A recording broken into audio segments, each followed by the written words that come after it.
नमस्कार, आर्यवत टाइम्स में आपका स्वागत है, जहां आप जानेंगे बिहार की 19 दिसंबर की 7 बजे तक की सभी ताजा बड़ी खबरों के बारे में। उससे पहले एक नजर सुर्खियों की ओर। नीतीश कुमार को लेकर मैं एक बात साफ कर देता हूं, हिजाब विवाद के बीच जेडीयू का बड़ा बयान। क्या आज महात्मा गांधी की आत्मा को ठेस? जी राम जी बिल, बोले चिराग पासवान। महिला सशक्तिकरण का प्रतीक है नीतीश सरकार, हिजाब विवाद के बीच बड़ा बयान। नीतीश कुमार को मिली इंटरनेशनल धमकी के बाद से बिहार पुलिस अलर्ट, शहजाद भट्टी के मैसेज की होगी जांच। 2 बाइक की आमने सामने टक्कर में 4 युवकों की मौत, 1 वाहन जलकर खाक। बढ़ते हैं खबरों की ओर विस्तार से। नीतीश कुमार को लेकर मैं एक बात साफ कर देता हूं, हिजाब विवाद के बीच जेडीयू का बड़ा बयान। जी हां, जेडीयू प्रवक्ता राजीव रंजन प्रसाद ने बिहार के मुख्यमंत्री नीतीश कुमार को मिली धमकी पर प्रतिक्रिया दी है। उन्होंने साफ किया कि वो इस तरह की किसी भी धमकी से डरने वाले नहीं है। उनका कहना है कि नीतीश कुमार को लेकर मैं एक बात साफ कर देता हूं कि उनका राजनीतिक जीवन पूरी तरह से बेदाग रहा है। हमारे मुख्यमंत्री ने हमेशा से ही जनता के हितों और कल्याण के लिए काम किया है। बढ़ते हैं अगली खबर की ओर। क्या आज महात्मा गांधी की आत्मा को ठेस? जी राम जी बिल पर बोले चिराग पासवान। जी हां, विपक्ष के विरोध के बीच विकसित भारत जी राम जी विधेयक 2025, विकसित भारत गारंटी फॉर रोजगार एंड आजीविका योजना, मिशन ग्रामीण बिल 2025 को लोकसभा में इसे पास हो गया है। विपक्ष ने इसे संसद की स्थायी समिति या संयुक्त समिति के पास भेजने की मांग की है। इस मांग को अस्वीकार कर दिया गया। इस बीच केंद्रीय मंत्री और एलजेपीआर चिराग पासवान की प्रतिक्रिया सामने आई। चिराग ने कहा, यह नाम बदलने की बात नहीं है, नई योजना है, योजनाओं का विस्तार है। समय समय पर आप योजनाओं का विस्तार करते हैं, योजनाओं को आगे लेकर जाने का काम करते हैं, तो वो नई सोच के साथ आता है, नए नाम के साथ आता है। ऐसे में महात्मा गांधी की सोच विचार से कैसे कोई इनकार कर सकता है? इसके आगे उन्होंने कहा कि ये महात्मा गांधी के गांधी जी के विचारों के अनुरूप था। जिस तरीके का आचरण विपक्ष के नेताओं के द्वारा किया गया, क्या आज महात्मा गांधी की आत्मा को ठेस नहीं पहुंची होगी? बढ़ते हैं अगली खबर की ओर। महिला सशक्तिकरण का प्रतीक है नीतीश सरकार, हिजाब विवाद के बीच बड़ा बयान। जी हां, पटना में मुख्यमंत्री नीतीश कुमार से जुड़े हिजाब विवाद को लेकर विपक्ष लगातार हमलावर है। वहीं जेडीयू ने इस बात को लेकर पलटवार करना शुरू कर दिया है, बेवजह तूल दिया गया मुद्दा बताया है। जेडीयू के एमएलसी खालिद अनवर ने विपक्ष पर निशाना साधते हुए कहा कि मुख्यमंत्री का पूरा राजनीतिक इतिहास महिलाओं के सशक्तिकरण और सामाजिक न्याय से जुड़ा रहा है। पढ़ते हैं अगली खबर की ओर। नीतीश कुमार को मिली इंटरनेशनल धमकी के बाद से Bihar alert, police alert mode पर है। शहजाद भट्टी के मैसेज की होगी जांच। जी हां, मुख्यमंत्री नीतीश कुमार के हिजाब विवाद ने अब अंतर्राष्ट्रीय स्तर पर विवाद खड़ा कर दिया है। इस मामले में पाकिस्तान के कुख्यात डॉन शहजाद भट्टी की ओर से कथित धमकी दिए जाने के बाद बिहार पुलिस और प्रशासन पूरी तरह से सतर्क हो गया है।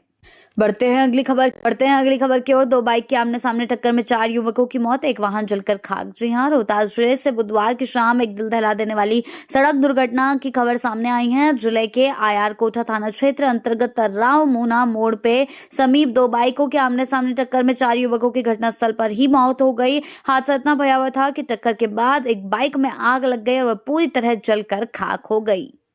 बढ़ते हैं अगली खबर की ओर। हिजाब विवाद के बाद महिला डॉक्टर ने छोड़ा बिहार, कोलकाता जाने की खबरों पर गरमाई राजनीति। जी हां, बिहार में आयुष चिकित्सकों के नियुक्ति पत्र वितरण समारोह में सीएम नीतीश कुमार के द्वारा महिला डॉक्टर का हिजाब खींचने वाला एक मामला खत्म होने का नाम नहीं ले रहा है।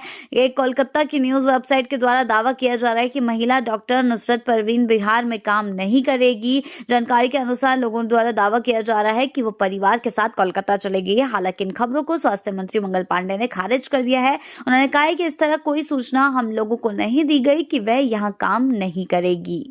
बढ़ते हैं अगली खबर की ओर। झन्नू में जायज हिजाब विवाद पर संजय निषाद और गिरिराज सिंह पर भड़के पप्पू यादव। जी हां, मुख्यमंत्री नीतीश कुमार के हिजाब से जुड़े विवाद पर सियासत लगातार गर्म है। इस बीच पूर्णिया से निर्दलीय सांसद पप्पू यादव ने मामले में बोलते हुए केंद्रीय मंत्री गिरिराज सिंह और मंत्री संजय निषाद पर तीखा हमला बोला। पप्पू यादव ने कहा, गिरिराज सिंह क्या बोलते हैं, इस पर चर्चा करने की जरूरत ही नहीं है। उन्होंने बेहद कड़े शब्दों में कहा, गिरिराज क्या बोलते हैं, झन्नू में जाए, गिरिराज टाइप के लोगों के बारे में हमको चर्चा नहीं करनी, चुल्लू भर पानी में डूबकर मर जाना चाहिए।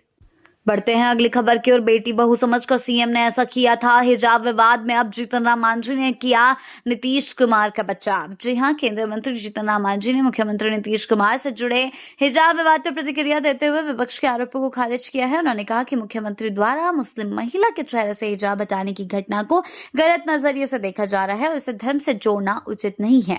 उनका कहना है कि विपक्ष इस मुद्दे को गलत तरीके से पेश कर रहा है। नीतीश कुमार का महिला के चेहरे से हिजाब हटाना उनका गलत इरादा नहीं था। बढ़ते हैं अगली खबर की ओर। बिहार पंचायत चुनाव तारीखों को लेकर चुनाव आयोग ने दूर किया भ्रम। जी हां, बिहार में पंचायत चुनाव 2026 को लेकर राज्य निर्वाचन आयोग ने बुधवार को एक प्रेस कॉन्फ्रेंस विज्ञप्ति जारी कर चुनाव की तारीखों और आरक्षण को लेकर फैलाए जा रहे भ्रम की स्थिति को दूर किया है। राज्य निर्वाचन आयोग ने कहा कि ऐसा देखा जा रहा है कि सोशल मीडिया के माध्यम से पंचायत आम निर्वाचन 2026 की अवधि तथा ग्राम पंचायत या ग्राम कचहरी के विभिन्न पदों के आरक्षण के संबंध में भ्रम की स्थिति उत्पन्न की जा रही है। इसको लेकर निर्वाचन आयोग ने स्पष्ट कहा कि वर्तमान पंचायत प्रतिनिधियों का कार्यकाल दिसंबर 2026 में पूरा होने से पूर्व ही ग्राम पंचायत आम निर्वाचन समय पर करा लिए जाएंगे। राज्य निर्वाचन आयोग के अनुसार इससे पूर्व विगत त्रिस्तरीय पंचायत आम चुनाव 2021 अगस्त से दिसंबर 2021 के बीच संपन्न हुआ था। नवनिर्वाचित प्रतिनिधियों का शपथ ग्रहण दिसंबर 2021 के अंतिम सप्ताह से जनवरी 2022 के प्रथम सप्ताह के मध्यम संपन्न हुआ था। इसी आधार पर आगामी पंचायत चुनाव 2026 के दिसंबर से पूर्व ससमय संपन्न कराए जाएंगे। बढ़ते हैं अगली खबर की ओर। मनोज झा ने सांसदों को लिखा खुला पत्र, इस बात पर विरोध करने की अपील। जी हां, आरजेडी के राज्यसभा सांसद मनोज झा ने मनरेगा को खत्म कर उसकी जगह विकसित भारत गारंटी फॉर रोजगार एंड आजीविका मिशन ग्रामीण विधेयक 2025 लागू करने के लाने के प्रस्ताव का कड़ा विरोध किया है। उन्होंने इस मुद्दे पर संसद के सभी सदस्यों को एक खुला पत्र लिखकर अपील की कि वो इस बिल का विरोध करें और गरीबों के अधिकारों की रक्षा करें। बढ़ते हैं अगली खबर की ओर। बिहार सरकार मछुआरों को देगी नाव और जाल की खरीद पर 90% सब्सिडी। जी हां, बिहार सरकार का डेयरी, मत्स्य एवं पशु संसाधन विभाग मछुआरों के लिए खास योजना लेकर आया है। इसका नाम नाव एवं जल पैकेज वितरण योजना है। इसके तहत राज्य मत्स्य जीवी सहयोग समिति के सदस्य या परंपरागत मछुआरों को नाव या जल की खरीद पर निर्धारित इकाई लागत का 90% अनुदान दिया जा रहा है। बढ़ते हैं अगली खबर की ओर। ट्रेन में ज्यादा सामान ले जाना पड़ेगा महंगा, रेलवे के नए नियम से यात्रियों पर पड़ेगा असर। जी हां, आपको बता दें, रेल मंत्री अश्विनी वैष्णव ने बुधवार संसद में बताया कि ट्रेन यात्रियों को निर्धारित सीमा से अधिक सामान ले जाने पर अतिरिक्त शुल्क देना होगा। रेल मंत्री ने संसद व्यामरेड्डी प्रभाकर रेड्डी द्वारा पूछे गए सवाल के जवाब में कहा कि रेलवे एयरपोर्ट पर अपनाई जा रही प्रथा के अनुसार ट्रेन यात्रियों के लिए सामान संबंधी नियम लागू करेगा। हालांकि ये नियम पहले से है, लेकिन रेल मंत्री के संसद में दिए गए जवाब पर सवाल उठ रहा है कि अगर लागू होता है तो आम लोगों पर क्या असर पड़ेगा। पटना जंक्शन पर बड़े बड़े लगेज ले जा रहे लोगों ने कहा कि ये होना चाहिए, लेकिन यात्रियों पर कुछ रियायती बरतनी चाहिए। बेगूसराय के एक युवक ने कहा कि हवाई जहाज और रेलवे में अंतर है। रेल में जनरल बोगी और 3 टायर बोगी में ज्यादातर अत्यंत निम्न वर्गीय से लेकर निम्न मध्यम वर्गीय के लोग ही चढ़ते हैं और ज्यादा सामान मजबूरी में ही लेकर जाते हैं। कहीं दूर जाना या आना रहता है तो पूरा सामान लेकर जाते हैं।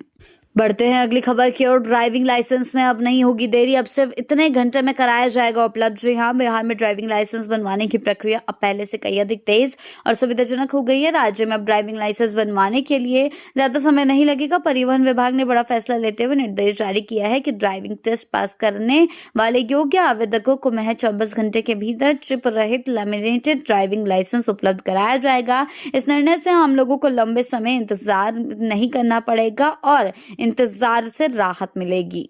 बढ़ते हैं अगली खबर की ओर। पटना की कुख्यात लेडी डॉन सुमन देवी गिरफ्तार, क्राइम कुंडली पढ़कर रह जाएंगे हैरान। जी हां, आपको बता दें, बिहार की राजधानी पटना में अपराध और अवैध शराब के सिंडिकेट के खिलाफ पुलिस को एक बड़ी कामयाबी हाथ लगी है। पटना सिटी के चौक थाना पुलिस ने इलाके की कुख्यात लेडी डॉन सुमन देवी को गिरफ्तार कर लिया है। सुमन देवी न केवल पटना की मोस्ट वांटेड अपराधियों में शुमार थी, बल्कि वो राजधानी के टॉप 10 अपराधियों में शामिल कुख्यात जयंत राय की पत्नी है। पुलिस का दावा है कि सुमन की गिरफ्तारी से पटना में सक्रिय शराब माफिया के एक बहुत बड़े नेक्सस की कमर टूट गई है। बढ़ते हैं अगली खबर की ओर। बिहार बीजेपी के नए बॉस संजय सरावगी ने संभाला पद, पटना में किया रोड शो। आपको बता दें, बिहार बीजेपी के लिए बड़ा दिन रहा। कल दरभंगा विधानसभा सीट से पार्टी के विधायक संजय सरावगी ने बिहार बीजेपी के नए बॉस के तौर पर कुर्सी संभाली। इससे पहले उन्होंने पटना में रोड शो किया। भाजपा प्रदेश कार्यालय में उनका भव्य स्वागत किया गया। भारतीय जनता पार्टी ने संजय सरावगी को पार्टी की बिहार इकाई का अध्यक्ष नियुक्त किया था। बढ़ते हैं अगली खबर की ओर। भिखारी ठाकुर व्यक्ति नहीं एक विचार है, राज्यपाल आरिफ मोहम्मद खान। जी हां, आपको बता दें, भोजपुरी के युग पुरुष और लोक कलाकार भिखारी ठाकुर की जयंती पर उनकी जन्मस्थली कुतुबपुर दियारा में गुरुवार को आयोजित समारोह में राज्यपाल आरिफ मोहम्मद खान ने कहा कि ये संसार एक वृक्ष के समान है जिस पर काव्य रूपी अमृत फल लगते हैं। संगति और संस्कृति रूपी फल उस वृक्ष को और अधिक सुशोभित करते हैं।